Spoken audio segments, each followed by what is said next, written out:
write these beautiful experimental prose elegies, memorializations.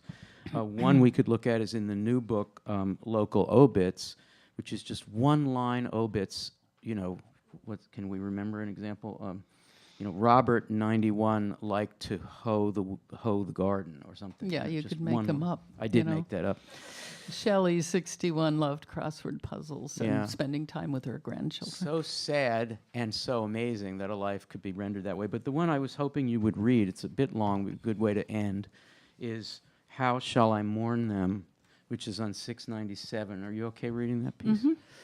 So we're going to end with Lydia Davis reading How Shall I Mourn Them? And these are, I'm going to ask in advance, these are single initials, so they're a little algebraic, but they're representing 691? 697?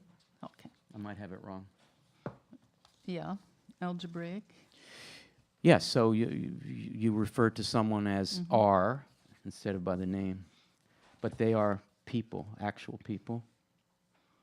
I think I also wanted to say that sometimes the rhythms or the patterns in a story will come from something I read maybe even a while ago that impressed me and stayed with me. And I think, I didn't know this when I set out to write it, and but I thought later it came from a document left by an ancestor whose wife died fairly young, and he wrote out sort of what you could call self-reproaches. You know, was I too often unkind to her? Did I ignore her desires in company? Did I neglect to take her out more often? Did I? And it was like a litany that's just a repetition. Yeah. Very moving, and I kept it, and I always wondered. This is a kind of turn on that, I would say a generous turn in which the mourner is trying to take a little something from each of the people in her life who are no longer there, so that she saves them, memorizes them, memorializes them. Can I just ask if R is your father, Robert? Mm-hmm. I figured that. It gets autobiographical again. Yeah. But it is. It's Robert Gorham Davis. Definitely autobiographical. Okay. So here's Lydia Davis reading How Shall I Mourn Them? And also, I wanted to say that that what you miss about a person who's gone is it may be their generous spirit or their help in difficult times, but you also miss the particular little habits. Those are what you distinctly miss. The piano lessons that she gave. How shall I mourn them? Shall I keep a tidy house like L? Shall I develop an unsanitary habit like K? Shall I sway from side to side a little as I walk, like C? Shall I write letters to the editor, like R? Shall I retire to my room often during the day, like R? Shall I live alone in a large house, like B? Shall I treat my husband coldly, like K? Shall I give piano lessons, like M? Shall I leave the butter out all day to soften, like C? Shall I have problems with typewriter ribbons like K? Shall I have a strong objection to drinking juice like K? Shall I hold many grudges like B? Shall I buy large loaves of white bread from the baker like C? Shall I keep tubs of clams in my freezer like C? Shall I make a bad pun at the wrong moment like R? Shall I read detective novels in bed at night like C? Shall I take beautiful care of my own person like L? Shall I smoke and drink heavily like K? Shall I drink heavily and smoke sometimes like C? Shall I welcome people into my house to visit and to stay like C? Shall I be well informed about many things like K? Shall I know the classics like K? Shall I write letters by hand like B? Shall I write dearest both like C? Shall I use many exclamation marks and capitals like C? Shall I include a poem in my letter like B? Shall I often look up words in the dictionary like R?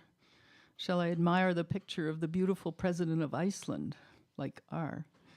Shall I often look up etymologies like R? Shall I bring a potted tulip to the back door as a gift like L?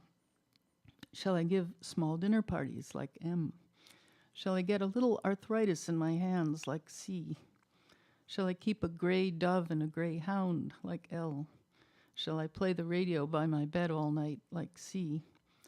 Shall I leave too much food in the rented house at the end of the summer like C? Shall I often eat a single baked potato for my dinner like Dr. S? Shall I have ice cream once a year like Dr. S? Shall I swim in the bay alone even in the worst weather like C?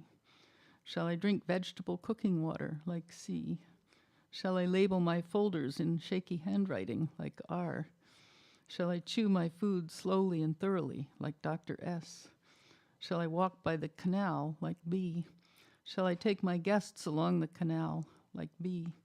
Shall I put daylily buds in the salad for my guests like B? Shall I come out in the morning neatly dressed with my bed made like R?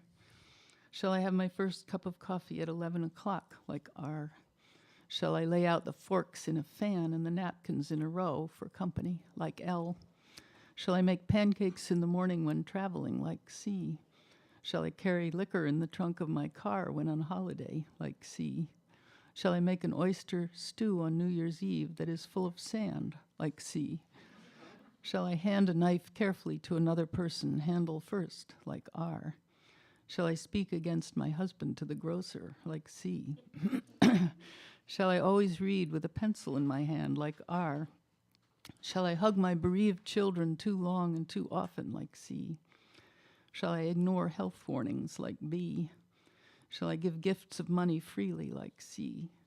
Shall I give gifts with animal themes like C? Shall I keep a small plastic seal in my refrigerator like C? Shall I have trouble sleeping on my arm like R? Shall I take my shirt off just before I die like B? Shall I wear only black and white like M? Lydia Davis. Thank you.